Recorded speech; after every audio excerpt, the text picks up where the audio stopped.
खान साहब को कोई परेशानी नहीं है, वो जानते हैं सब कुछ एक मंसूबे के तहत हो रहा है, वो किसी से कोई डील नहीं करेंगे। और जो बुशरा बीवी को सजा हुई है उस पर उन्होंने सख्त गुस्से का इजहार किया है कि ये हमारी शराफत की जो अक़दार हैं उसके भी मुनाफी है। इंशाअल्लाह कल या परसों हमारी अपील दायर हो जाएगी। तुम अपील करो, तुम जहाँ मर्जी जाओ, ये 190 मिलियन पाउंड के डाके का तुम्हारे पास जवाब नहीं है। पाकिस्तान की तारीख का सबसे बड़ा डाका 190 मिलियन पाउंड का डाका था। जो मर्जी कार्ड ले आओ, हमारे पे मोहर लग चुकी, तुम एक सर्टिफाइड डाकू हो और रहोगे हमेशा। इमरान खान ने कहा कि ये मुझे सजा इसलिए दी गई है मैं कोई डील कर लूं, फिर किसी किस्म का कोई जज बैठाकर मुझे रिलीफ दे देंगे। उन्होंने फिर से बड़ा क्लियरली कहा है अपने केसेस का मैं खुद सामना करूंगा, इसका कोई ताल्लुक नहीं मुज़ाकराती जो कमेटी बैठी है, मैं कोई डील नहीं करूंगा। सब ने बड़ा कैटेगोरिकली कहा है कि 7 दिन में अगर हुकूमत ने कमीशन बनाने का अंदिया नहीं दिया फिर हमारी चौथी मीटिंग नहीं होगी। इस तरह की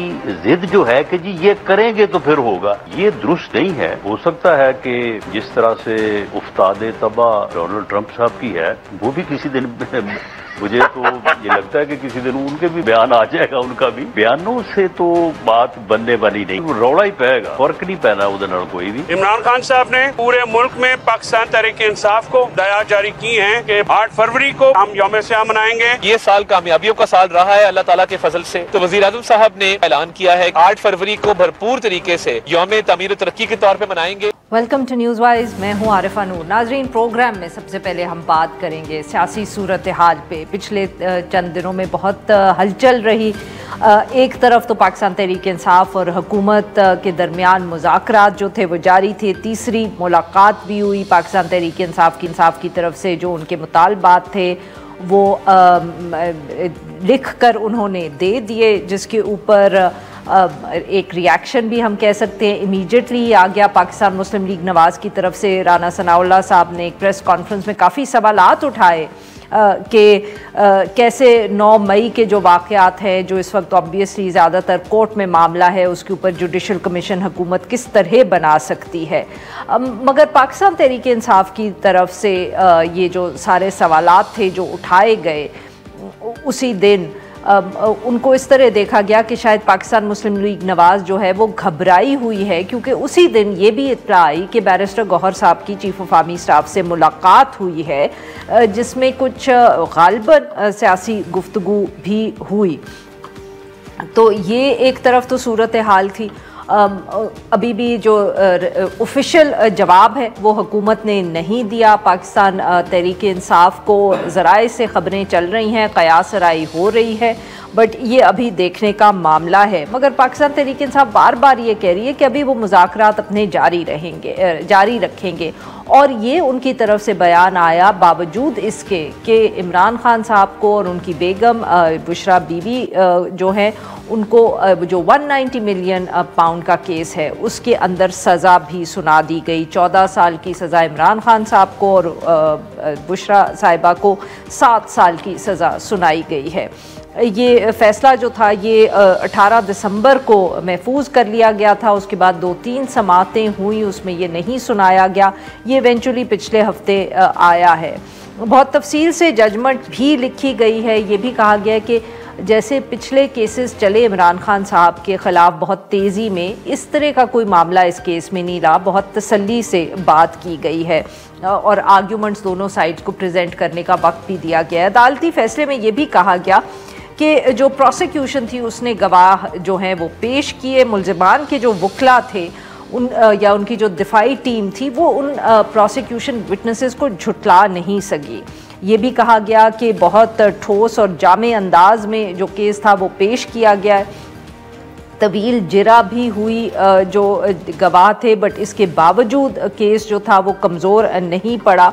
तो ये अब इनको सज़ा हो गई है। मगर पाकिस्तान तहरीक इंसाफ का अब भी ये ख्याल है कि ये केस इतना मजबूत नहीं है, और जब इस्लामाबाद हाई कोर्ट में पिटीशन दायर हो जाएगी पाकिस्तान तहरीक इंसाफ से, वो आज नहीं तो कल होनी है बकौल पाकिस्तान तहरीक इंसाफ के, तो ये केस वहाँ भी उसी तेज़ी से ख़त्म होगा जैसे इमरान खान साहब के ख़िलाफ़ माजी में केसेस हुए हैं। ये अब इसके अंदर ऑब्वियसली एक तरफ तो ये अब लीगल मामला है, कोर्ट्स में इस पे जंग होगी, और दूसरी तरफ जो एक सियासी जंग है इस केस के ऊपर वो तो शुरू हो ही चुकी है।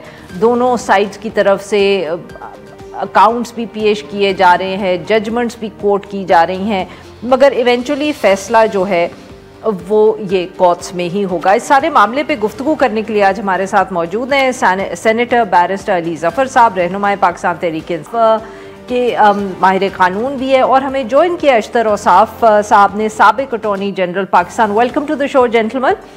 जी अली ज़फ़र साहब, सर आपसे गुफ्तगू का आगाज़ करेंगे। सर ये बताएं कि अब कब आप लोग पिटिशन इसके ख़िलाफ़ दायर कर रहे हैं, एंड सर कितना आप परेशान हैं इस बात से कि इस्लामाबाद हाई कोर्ट में नए जजेस भी जो है वो अब ओथ ले रहे हैं। सो जिसको कहते हैं ना कि जो इस्लामाबाद हाई कोर्ट है, शायद ये पिछला वाला इस्लामाबाद हाई कोर्ट ना हो जिधर आप लोगों के बाकी केसेस चले हैं।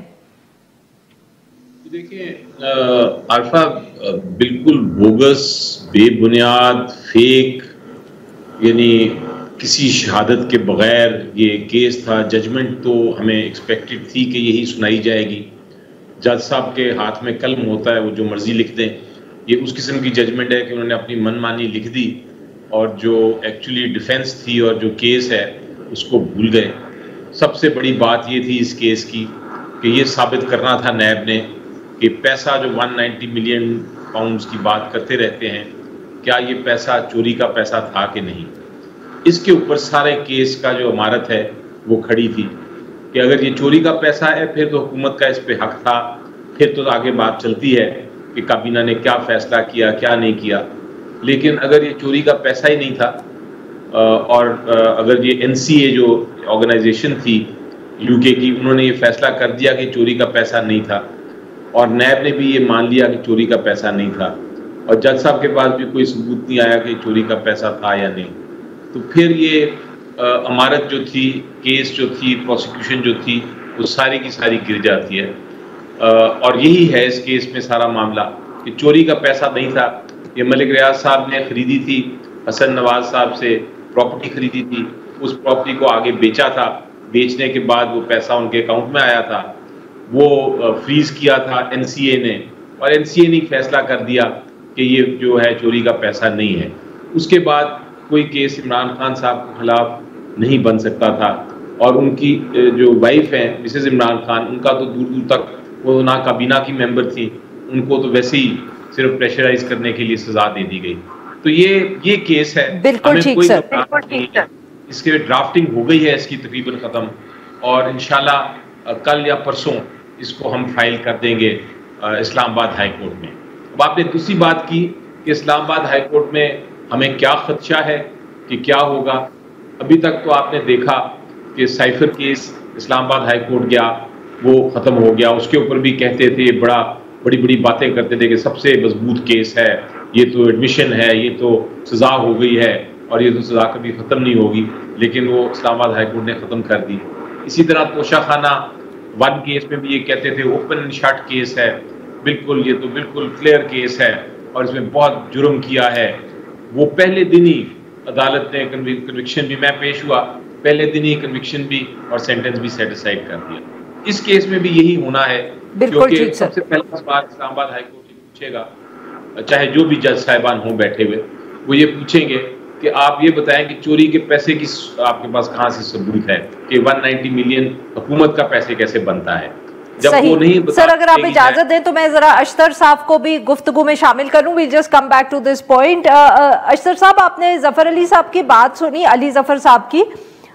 सर ये एक इशू है, थोड़ा सा बहुत हाईलाइट किया है पाकिस्तान तहरीक इंसाफ ने कि जी यहाँ we have no proof of the fact कि ये चोरी का पैसा है, क्योंकि NCA और मलिक रियाज साहब के दरमियान जो भी अग्रीमेंट था वो तो it was not made public और ना वो कोर्ट के अंदर पेश हुआ। तो ये पैसा उन्होंने कॉन्फिस्केट किया, फिर मलिक रियाज साहब के हवाले कर दिया।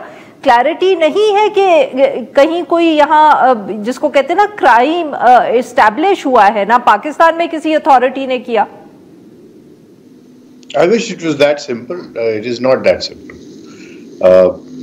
कह देना काफी शायद नहीं होता। इसमें 2 बातें आएंगी। ایک تو یہ کہ دستاویزات اس کے اوپر کیا ہیں، دوسرا یہ کہ اس میں شواہد کیا ہیں۔ دستاویزات جو مجھے نظر آئیں، جن کے یہ میں سمجھتا ہوں کہ بڑا ڈیمننگ ایویڈنس ہے، اور وہ پیوٹ اسی پہ کرتا ہے کہ کیا یہ پیسے جو ہیں وہ حکومت پاکستان، یعنی حکومت کو نہیں، اسٹیٹ آف پاکستان کو ملنے چاہیے، یا یہ پیسے جو ہیں یہ ملک ریاض صاحب کے تھے یا کسی اور کے تھے۔ تو اس میں لیٹیگیشن صرف پاکستان میں نہیں ہوئی، لیٹیگیشن صرف جو ہے وہ آپ کے احتساب عدالت میں نہیں ہوئی، یہ لیٹیگیشن جو ہے اس کا جو بنیاد ہے وہاں پہ جس کو کہتے ہیں نیشنل کرائم ایجنسی، اس کی فریزنگ آرڈر اور ڈیپورٹیشن آرڈر کے اوپر ہے۔ ملک ریاض صاحب کی فیملی کو ڈپورٹ کرنے کی پروسیڈنگز شروع ہوئی، وہاں پہ انہوں نے یہ سٹانس لیا کہ ان کو کوئی اس طرح کی کرمنل ایکٹیویٹی نہیں ہے اور کوئی ایسی چیز نہیں ہے، اور وہ معاملہ جو ہے وہ ایک سنگل جج کے پاس گیا، وہاں سے وہ ایک اپیل میں گیا، اور اپیل بھی علی ریاض، احمد ریاض، شیخ صاحب اور باقی لوگوں نے فائل کی۔ اس اپیل کی ججمنٹ بھی موجود ہے، اٹ از اپرووڈ، یعنی اٹس پبلک نالج۔ وہ 3 ججز نے اس پہ فیصلہ دیا، اور وہ تینوں ہائی کورٹ کے ججز ہیں انگلینڈ میں۔ وہاں پہ کلیئرلی یہ اسٹیبلش ہو گیا ہوا ہے کہ یہ پیسے number 1 are proceeds of a crime, theft, یہ چوری کی بات نہیں ہے، اس میں they are proceeds of a crime, اور اس کے اندر منی لانڈرنگ کی بھی بات ہے، اس کے اندر جو سپریسڈ طریقے سے پیمنٹ کی گئی پاکستان میں، یعنی کم پیمنٹ کی گئی لینڈ کی، اور اس کے عوض یہ سارا سپریم کورٹ میں کیس چلا، اور سپریم کورٹ میں پھر امپلیمنٹیشن بینچ، اور اس میں بھی 2 ججز کا فیصلہ جو ہے اس کو بار بار ریفر کیا، ایک جسٹس افضل خان کا اور دوسرا جسٹس ارباب، جسٹس فیصل عرب کا۔ اس میں ڈیسنٹ تھا ایک سپریم کورٹ کے جج صاحب کا، انہوں نے صرف یہ کہا تھا کہ اس کو ری ویلیویشن کر دیا جائے۔ اور یہ پیسے جو ہیں جب یہ ڈیٹیکٹ ہوئے اور فریز ہوئے تو اس کے اوپر پوری پروسیڈنگ چلی ہیں، میرے خیال ہے کوئی 30-32 صفحے کا فیصلہ ہے، شاید 35 صفحے کا فیصلہ ہے۔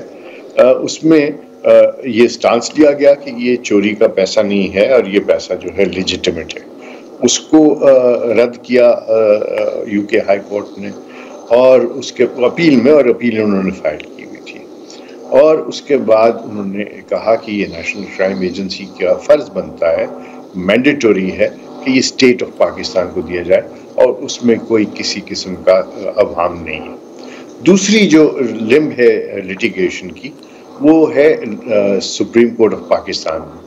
اگر مجھے یاد پڑتا ہے تو اس کے اندر علی سبطین فضلی صاحب وکیل تھے، از اے ویری سینئر لائر، انہوں نے یہ کیس کیا کہ یہ جو پیسے سپریم کورٹ میں اس پرٹیکولر اکاؤنٹ میں آئے ہیں وہ غلط آئے ہیں۔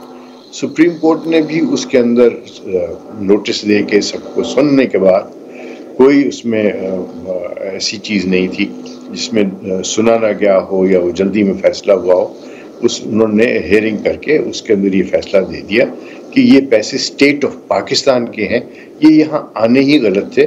اور وہاں پہ شاید انہوں نے کچھ ایسا بھی کہا کہ یہ اسی طرح ہے کہ آپ نے نیشنل کرائم ایجنسی کے پیسے جو ہیں وہ ملک ریاض صاحب کے اکاؤنٹ میں، جو کہ آف سیٹ کرنے کے لیے تھا پیسوں کو جو انہوں نے ادا کرنے ہیں، وہ غلط تھا، اور انہوں نے province Punjab, province of Sindh کو اور فیڈریشن آف پاکستان کو یہ پیسے دے دیے۔ یہ 2 ایسی ججمنٹس ہیں جن کو نہ چیلنج کیا گیا اور وہ ریکارڈ کے اوپر ہیں، اور تیسرا وہ سارے سرکمسٹانسز ہیں جن میں یہ پراپرٹی کو خریدا گیا، ایک ٹرسٹ بنایا گیا جو ٹرسٹ ایگزسٹ نہیں کرتا تھا، یعنی اس کو رجسٹر بھی نہیں کرایا گیا تھا، اس کے نام یہ پراپرٹی دی گئی اور یہ سارا کچھ ہوا۔ سو یہ میٹرکس جو ہے اتنا سہل اور سادہ سا نہیں ہے جس طریقے سے پیش کیا جا رہا ہے۔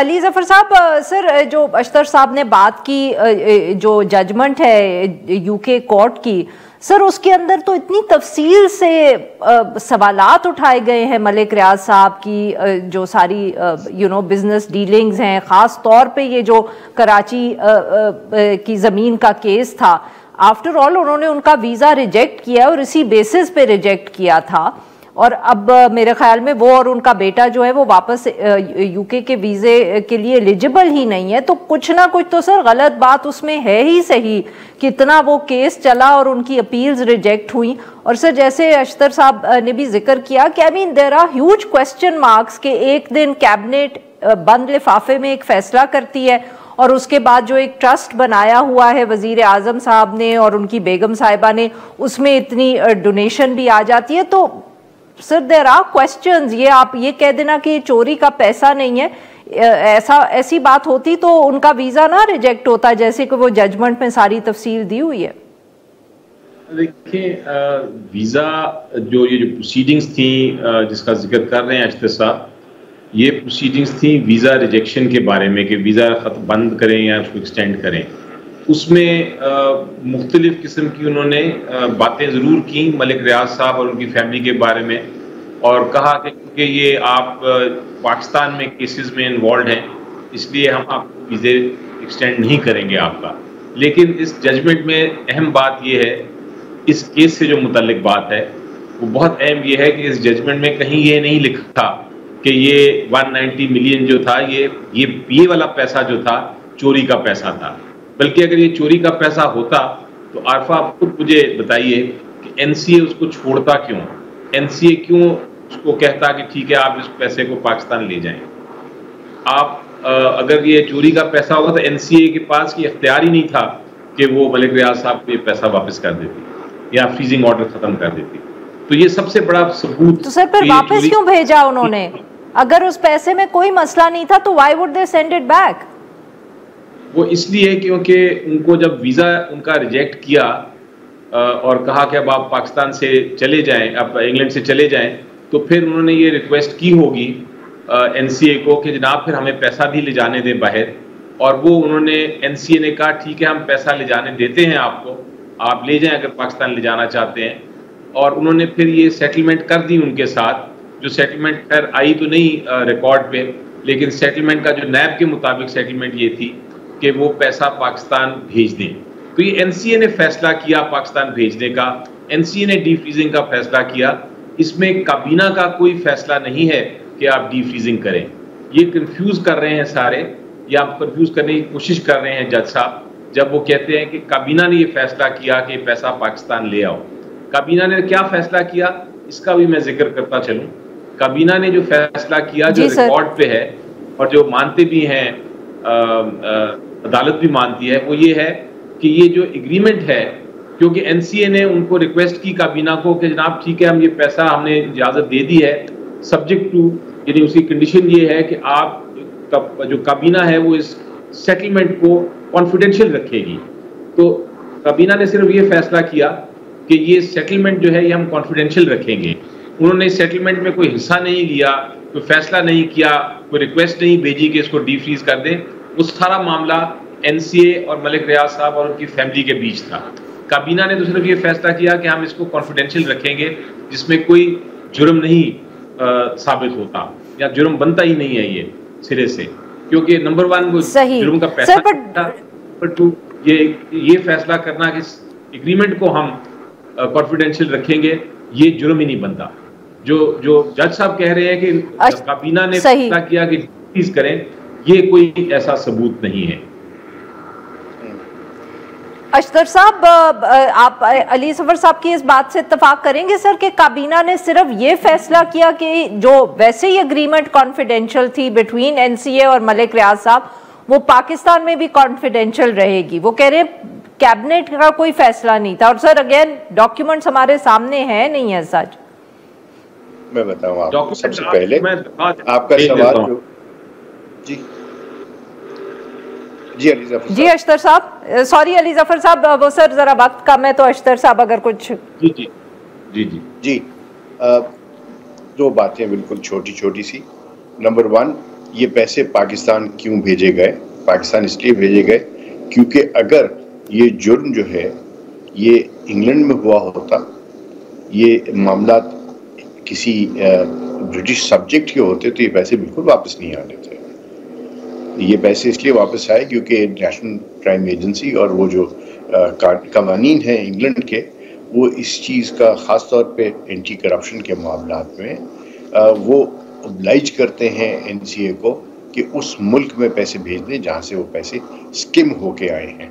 وہ پیسے جو ہے منی لانڈرنگ اگر ہوئی ہے یا پروسیڈز آف کرائم اس ملک میں ہیں، اور یہ انڈیڈ اسی ملک سے یہ سارے پیسے جو گئے تھے وہ یہیں سے گئے تھے، کہیں باہر سے نہیں گئے تھے. اور اس میں اکاؤنٹس کا سارا ذکر ہے، پورا منی ٹریل والا کا ذکر ہے. اور NCA میں جو ہائی کورٹ کے اندر جو اپیل ہے اس کے مندرجات پڑھ لیں آپ، تو سارا یہی کنٹیسٹ ہے اور یہی کے معاملات ہیں. اور یہ پیسے جو ہیں وہ لازمی طور پہ نیشنل کرائم ایجنسی کو واپس بھیجنے تھے. کس کو بھیجنے تھے؟ اگر یہ ان کے اپنے ذاتی پیسے ہوتے تو یہ معاملات یہاں تک پہنچتے ہی نہ، اور اگر ذاتی پیسے ہوتے تو پھر یہ کابینہ کا معاملہ ہی نہیں تھا. تو یہ ذاتی پیسے تو تھے نہیں نا، تو یہ کس کے پیسے تھے؟ یہ اسٹیٹ آف پاکستان کے پیسے تھے، یہ عوام کے پیسے تھے. NCA کی پریس ریلیز اٹھا کے دیکھ لیجئے، اس زمانے میں PTI کی حکومت کی پریس ریلیز اٹھا کے دیکھ لیجئے، اس میں جو انہوں نے اعلامیہ جاری کیا وہ اٹھا کے دیکھ لیجئے. وہاں ساری باتیں یہی ہو رہی تھی کہ یہ حکومت ہے جس کو یہ سہرا ملنا چاہیے کہ یہ کرائم ایک ہوا، پاکستان کے پیسے یہاں سے گئے، وہ ہم واپس لے کر کے آئے ہیں، اور یہ ہمارا ایک درہ ہے، یہ درہ امتیاز میں سے ایک ہمارا جو ہے وہ کامیابی ہے. یہ آپ اٹھا کے دیکھ لیں، اس میں تو کوئی ابہام نہیں. اور وہ چیزیں جو ہیں اب وہ ان کو آپ کسی اور طریقے سے کسی پیرائے میں نہیں پیش کر سکتے. دوسری بات یہ کہ کیبنٹ کے کو جو ہے وہ بند چیز دی گئی، اور یاد رکھیے پرائم منسٹر جو ہے وہ ہیڈ آف دا کیبنٹ ہے، اور پرائم منسٹر کے کہنے پہ ہی منسٹرز لگتے ہیں، اور اس کے کہنے ہی پہ منسٹرز کو فارغ کر دیا جاتا ہے.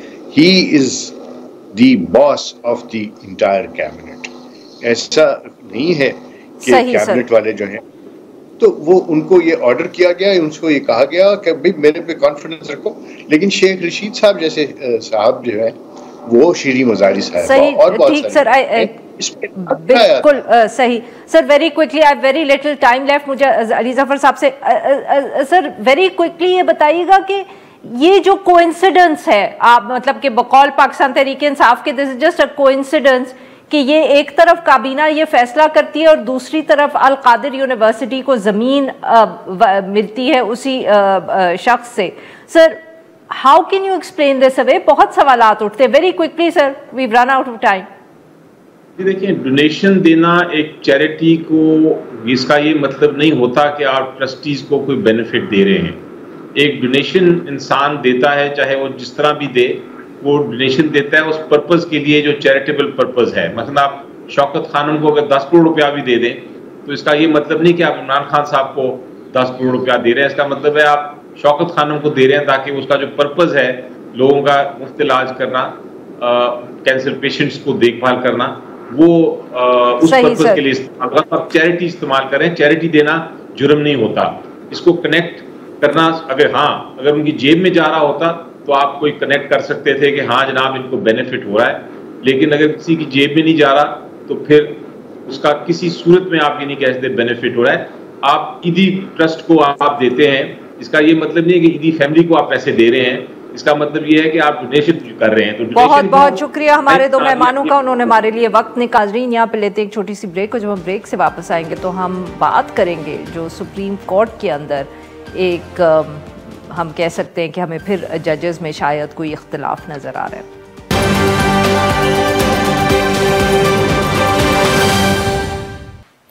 ویلکم بیک ناظرین. پروگرام کے اس حصے میں ہم ذکر کریں گے سپریم کورٹ کا. کافی پچھلے دنوں میں خاموشی رہی ہے سپریم کورٹ میں، جس کی عادت نہ ہمیں ہے اور نہ شاید آپ کو ہے. تو کچھ لگتا ہے کہ وہاں بھی ایکسائٹمنٹ پھر سے شروع ہو سکتی ہے. اور آج یہی معاملہ تھا کہ منصور علی شاہ صاحب کا جو ایک بینچ تھا جس میں عائشہ ملک صاحبہ بھی شامل ہیں، انہوں نے ایک کیس مقرر کیا ہوا تھا جس میں انہوں نے آئینی اور ریگولر بینچ کے اختیارات کے حوالے سے معاملے کو سننا تھا. مگر پھر پتہ چلا کہ وہ تو سماعت کے لیے کاز لسٹ میں ڈالا ہی نہیں گیا.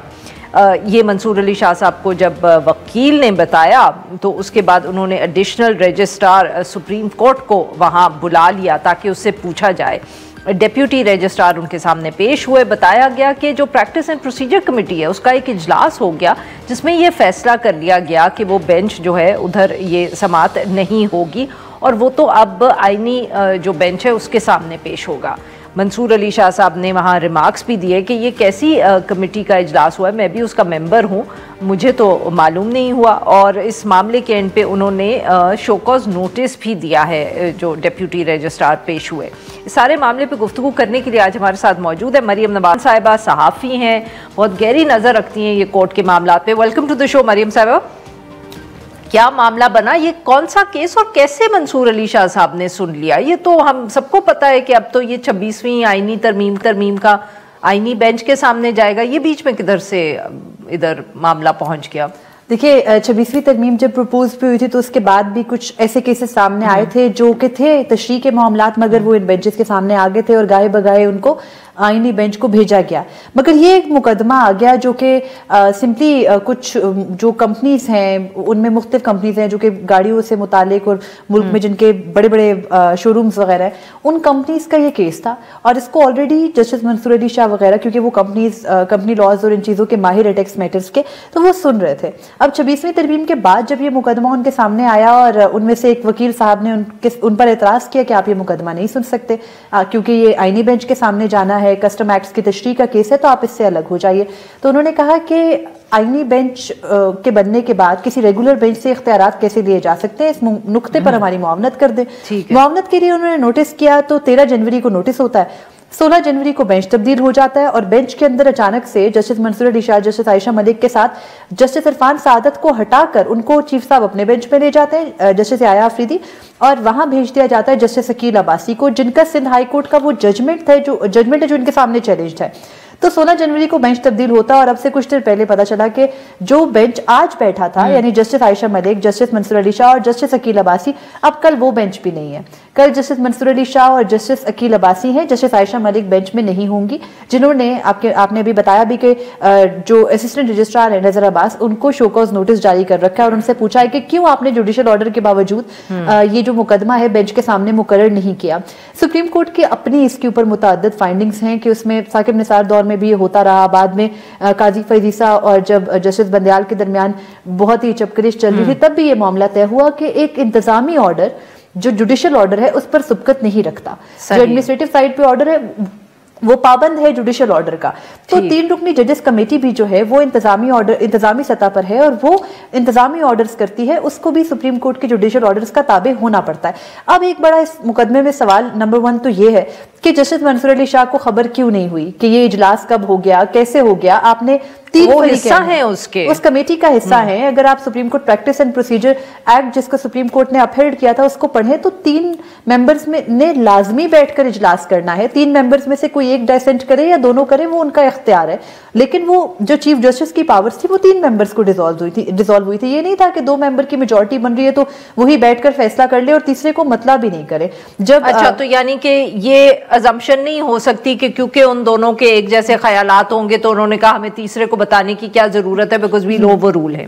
आप कह रहे हैं ये मुमकिन नहीं है? ये मुमकिन नहीं है। आपको याद होगा कि जब ये प्रैक्टिस एंड प्रोसीजर बना था तो उस वक्त काजी फैजीसा साहब चीफ जस्टिस थे, जस्टिस सरदार तारिक उनके साथ हुआ करते थे, दोनों की सेम ओपिनियन होती थी, लेकिन जस्टिस एजाजुल हसन डाइसेंट करते थे, लेकिन उनको कमेटी में बिठाया जाता था, डाइसेंट बाकायदा बताया जाता था। फिर बाद में कमेटी बदलती रही और मिनट्स में वो रिकॉर्ड होता था। एग्जैक्टली, मिनट सामने आते रहे। अब ना मिनट्स है, ना इजलास का कोई कॉल अप नोटिस है, ना मेंबर को खुद मालूम है, बल्कि उन पर भी आज इंकशाफ होता है अचानक जब बैरिस्टर सलाउद्दीन ने आकर बताया कि मैं कराची से आया बैठा हूं और मुकदमा मुकर्रर ही नहीं हुआ, आपका तो जुडिशियल ऑर्डर था। तो फिर बेंच ने बुलाया जो एडिशनल रजिस्ट्रार को, वो थे नहीं, तबीयत खराबी की वजह से डिप्टी रजिस्ट्रार आए, उन्होंने आकर बताया तो बेंच खुद ही बौखलाहट का शिकार हो गया। जस्टिस आयशा मलिक ने सबसे सख्त सवालात उठाए, उन्होंने तो बाकायदा चीफ जस्टिस के इन पावर्स के ऊपर भी सवाल किया। उन्होंने कहा कि चीफ जस्टिस तो एक जुडिशियल माइंड है, उन्होंने 3 जुडिशियल माइंड्स के ऑर्डर को, जो कि सुप्रीम कोर्ट के फुल बेंच का ऑर्डर है एक तरह से, उसको कैसे एक तरह नजरअंदाज कर दिया और ये फैसला दे दिया। मरियम साहबा माफ करिएगा आपकी बात काटूं, और अब हमें ये भी बताया जा रहा है कि ये तो अब कॉन्स्टिट्यूशनल बेंच जो है सुनने लगी है, अच्छा 20वीं तरमीम से मुतालिक एग्जैक्टली जो पहले हमें सुना नहीं मालूम था कि वो इतनी जल्दी सुन रहे हैं, अब उधर फिक्स भी हो गया, कहीं ना कहीं जो अभी तक हो रहा था वो ये कि 26वीं तरमीम के मामले को या उनको सुनने से ना आईनी बेंच परहेज कर रहा था, क्योंकि पहले भी अनाउंस किया गया था जनवरी के दूसरे हफ्ते में होगा। सिविलियंस के फौजी अदालतों में ट्रायल से मुतालिक मुकदमा सुनना शुरू किया तो वहां पर लिटरली टेस्ट मैच चल रहा है। ख्वाजा हारिस साहब का जो कि वजारत दिफा के वकील है और वो कई हफ्तों से बहस कर रहे हैं। अब तो बेंच के एक रुकन अवेलेबल नहीं है तो वो मुकदमा चंद दिनों के लिए मौखिर हुआ है, मगर आज ही जो 26वीं आईनी तरमीम से मुतालिक दरख्वास्तें सुप्रीम कोर्ट में उन पर नोटिस किया गया है जो फरीकैन है उनको, और बताया गया है कि 27 जनवरी को समाअत होगा। इसकी भी दो रीजन हो सकती है। एक तो जस्टिस मंसूर अली शाह के बेंच ने, क्योंकि आर्टिकल 191A जिसके तहत आईनी बेंच बना है उसी की कानूनी हैसियत से मुतालिक मुआवनत मांग रखी है। सेकेंडली ये कि हाई कोर्ट इस पर एक्टिव है। सिंध हाई कोर्ट ने आज जो वफाकी हुकूमत है उससे 26वीं तरमीम पर जवाब मांगा है। तो इन सब चीजों का हल यही है कि वही आईनी बेंच जो 26वीं तरमीम पर आकर बैठा है वही अब उनकी हियत तय करने के लिए इस मुकदमे ताकि ये बाकी सारे जजेस जो कोशिश इधर उधर हो रही है वो खत्म हो जाए, वो खत्म हो जाए। तो ये एक तरफ को चल रहा है और अब सुप्रीम कोर्ट में कल समाअत होनी है। अभी कुछ देर पहले पता चला कि वो भी बेंच बदल गया है, जस्टिस आयशा मलिक को निकाल दिया गया है ताकि वो भी कोशिश ना कर सके। चले, बहुत बहुत शुक्रिया मरियम साहब, आपने हमारे लिए वक्त निकाला। नाज़रीन, एक छोटी सी ब्रेक, और जब हम ब्रेक से वापस आएंगे तो हम बात करेंगे फ़लस्तीन में जो सीज़ फायर का ऐलान हुआ है।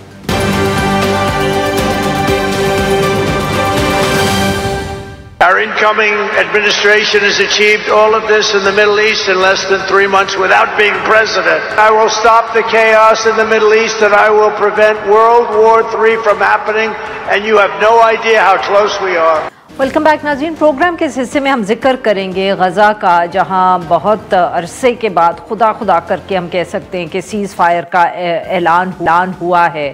अमरीकी एडमिनिस्ट्रेशन जाती हुई जो बाइडन की एडमिनिस्ट्रेशन है और आने वाली प्रेसिडेंट ट्रंप की एडमिनिस्ट्रेशन, दोनों ने इसको अपनी कामयाबी करार दिया है, क्योंकि उनकी और कतर की हम कह सकते हैं कोशिशों के साथ ये हमास और इज़राइल के दरमियान ये सीज़ फायर का जो है ऐलान हुआ है। मगर ये ऐलान बहुत भारी कीमत पे हुआ है। तकरीबन 50,000 के करीब जो फ़लस्तीनी हैं उनको शहीद कर दिया है। गज़ा की जो सख्त सूरत हाल है वो हम सब के सामने है, मगर अब उम्मीद यही है कि ये जो सीज़ फायर है ये रहे, पहला भी इसका फ़ेज़ और दूसरे फ़ेज़ में भी ये चलता रहे, ताकि कोई रिकन्स्ट्रक्शन का भी काम हो सके। और इसके साथ साथ जो इंसानी इमदाद है जिसके ऊपर भी कमिटमेंट की गई है कि 600 ट्रक जो हैं वो जाएंगे ये ह्यूमैनिटेरियन एड लेके ख़ित्ते में इलाके में, वो भी चलती रहे। इस सारे मामले पे गुफ्तगू करने के लिए आज हमारे साथ मौजूद हैं इल्फरा साहब। ये फ़लस्तीनी सहाफ़ी हैं, तर्जुमान हैं Gaza. Welcome to the show sir. Sir, update अब क्या है? सीज़ फायर का ऐलान तो हुआ है, but has it taken effect? क्या सचमुच अब जो अटैक्स हो रहे थे, जो बमबारी हो रही थी, वो कतई तौर पे रुक गई है? जी बहुत शुक्रिया मैडम। सबसे पहले बात मैं आपके इस बात पर थोड़ा सा कमेंट करना चाहता हूँ। जो डोनाल्ड ट्रंप और जो बाइडन, हर कोई अपना क्रेडिट लेना चाह रहा है। नहीं, जो बाइडन तो क्रेडिट ले ही नहीं सकता। जो बाइडन 471 दिन इसराइल के साथ इस जेनोसाइड में शरीक था और मेन सपोर्टर भी था, और इन्हीं की बदौलत ये सब कुछ हुआ है। तो जो Biden can not take this credit, वो बाकायदा बेंजामिन नेतन्याहू की तरह क्रिमिनल है and he should be trial मेरे ख्याल में। बाकी हाँ, जो डोनाल्ड ट्रंप का तो है, डोनाल्ड ट्रंप का क्रेडिट है, और हम यही समझते हैं कि डोनाल्ड ट्रंप की ही प्रेशर की वजह से ये सब कुछ हुआ है। अभी जो सीज़ फायर है, आपके सवाल की तरफ है कि क्या है। देखिए, इस वक्त सूरत हाल मैं आपको बता दूं, आप जानती हैं, आपके नाज़रीन भी जानते हैं कि सीज़ फायर का जो ऐलान हुआ था, जो वज़ीर ख़ारजा कतर का जो वज़ीर ख़ारजा साहब ने ऐलान किया था कि जी 8:30 बजे संडे का दिन 19 तारीख को होनी है, ठीक है। 8:30 बजे गज़ा के टाइम के हिसाब से, यानी पाकिस्तान के टाइम के हिसाब से 11:30 बजे इसराइल ने जंग बंदी नहीं की। इसराइल ने वहाँ पर बाकायदा 8:30 बजे के बाद भी 13 लोगों को शहीद किए और 20 लोगों को भी ज़ख्मी किए हैं। और सीज़ फायर इसराइल की तरफ से ऐलान कब हुआ था? 11:15 बजे फ़लस्तीन की टाइम, यानी पाकिस्तान की टाइम 2:15 बजे। اس وقت موجودہ صورتحال کیا ہے؟ اس وقت اب اگر غزہ کی میری عوام کی، میری قوم کی، میرے لوگوں کی حالت دیکھیں گے نا، شاید اب میں کہوں گا خون کے آنسو، کیونکہ اس وقت صورتحال یہ ہے نا، میری جو عوام ہیں، غزہ کے جو عوام ہیں، یہ کیفیت ہے، کوئی اس طرف جا رہا ہے، کوئی جنوب کی طرف جا رہا، کوئی شمال کی طرف جا رہا، کوئی اپنے ہاتھوں میں چھوٹی چھوٹی مشینری لے کر وہ اپنے بچوں کی لاشیں ملبے کی نیچے سے نکالنے کے لیے لے کے جا رہا ہے. اچھا، دوسرے قسم کے لوگ جو وہ بیچارے خوراک اور پانی کی تلاش میں جا رہے ہیں. اچھا، تیسرے قسم کے لوگ ایسا بھی ہیں غزہ کے اندر جو انہوں نے اپنی خیمے، جہاں ان کے خیمے تھے نا، سیف زون، حالانکہ سیف زون تو تھا ہی نہیں غزہ میں، غزہ کے اندر ایک بھی انچ سیف نہیں تھا 471 دن میں. کیا کر رہے ہیں اب؟ وہ بیچارہ خیمہ ادھر سے اٹھا لیا، جہاں سیف زون کا علاقہ کہا گیا ہے، وہ جہاں ان کا گھر کا ملبہ ہے اس پر ابھی رکھ کر وہ بیچارہ وہی خیمہ لگایا. بڑا عجیب عالم ہے. آپ یقین کریں، جیسا ابھی آپ کی اسکرین پر آئے، خوشی تو ہے، خوشی یہی ہے کہ جی چلے 400 تکلیف تھی اس میں کہیں تو کچھ کمی یا کمی ہے. وہ کم سے کم ابھی یہ جو موت مسلط کیا گیا ہے، جو قیامت کے دن میرے عوام کے اوپر مسلط کیا گیا ہے، تو ان کو کم سے کم سکھ کا سانس لینے کا ایک موقع تو مل گیا. لیکن غم اور تکلیف اس وقت ان لوگوں کا ہے محترمہ جن کے بچے شہید ہوئے، ان لوگوں کا ہے جن کے خاندان مکمل ختم ہو گئے. میں آپ کو بتاؤں، اس وقت غزہ کی گلیوں میں اور روڈوں پہ ایسے ایسے چھوٹے بچے ہیں، 4 سال کے 5 سال کے بچے، جن کے سارے خاندان ختم ہوئے، نہ ماں نہ باپ نہ کوئی بھی نہیں رہا. تو یہ ہے صورتحال. لیکن کچھ پتہ ہی نہیں ہے کہ جنگ بند کب تک ہوگا. کیا واقعی اسرائیل اس کو جاری رکھیں گے، یا وہی اسی طرح جیسا سن 2021 میں ہوا ہے؟ اور بدقسمتی سے سن 2021 میں جب جنگ ہوئی تھی، لیکن وہ تو چھوٹا سا ٹائم کے لیے جنگ تھا، میں نے جو بھی شگوئی کی ہے پاکستان کی نیوز میں، پاکستان کی میڈیا میں اور انڈین میڈیا میں، بدقسمتی سے وہ درست ثابت ہوئی کہ اس صحیح کا کوئی بھروسہ نہیں ہے. جنگ ہوتی رہے گی اور سیز فائر ہوتا رہے گا، جنگ ہوتی رہے گی اور دوبارہ سیز فائر ہوگا، جب تک فلسطینی عوام کو اپنا آزاد ریاست، اپنا حقوق حاصل نہیں ہوگا. وہ میرے خیال میں اسی طرح کی جنگیں چلتے رہے گی اور اسی طرح سیز فائر ہوتا رہے گا. کیونکہ کدھر ہے اسرائیل یہ سمجھتے ہیں کہ جی میں نے کوئی 50، آپ نے ذکر فرمایا کہ 50,000 کے قریب، ابھی تو کل پرسوں تک فگرز اور نئے آئیں گے. جی بالکل، رپورٹس بھی ہیں کہ death toll is much higher than this. اس وقت ملبہ کے نیچے 10,000 سے زیادہ لاشیں ہوں گے شہداء کے. اسرائیل نے اپنے لیے اور مزید ان کی جو دشمن مڈل ایسٹ کے اندر ہے، مطلب فلسطین سمیت، غزہ سمیت، انہوں نے اپنے دشمنوں کی تعداد میں اور اضافہ کر دیا اسرائیل نے. آج مجھے یہ بتائیں، جس بچے کے ماں باپ ان کا آنکھوں کے سامنے شہید ہوئے ہیں، وہ کیا بنے گا؟ جنگجو تو بنے گا نا. جو باپ، جو بھائی چھوٹا سا بچہ ہے، اس نے اپنا بھائی کا لاش اٹھایا، اپنا بھائی کا لاش اٹھایا یا اپنی بہن کا، کیا وہ جنگجو نہیں بنے گا؟ تو اسرائیل یہ سمجھتے ہیں کہ ہم نے یہ کر کے سب کچھ کر کے ہم نے اس فلسطینیوں کی ہمت اور دیا، یا غزہ کی طرف سے جو ہمیں خدشات تھے، خطرہ تھا، وہ ہم نے کم کر دیا. نہیں جی، آپ نے کم نہیں کیا، آپ نے اس کو مزید انکریز کیا ہے. بہت بہت شکریہ سر، آپ نے ہمارے لیے وقت نکالا. آج کے لیے بس اتنا ہی. We'll be back tomorrow at the same time.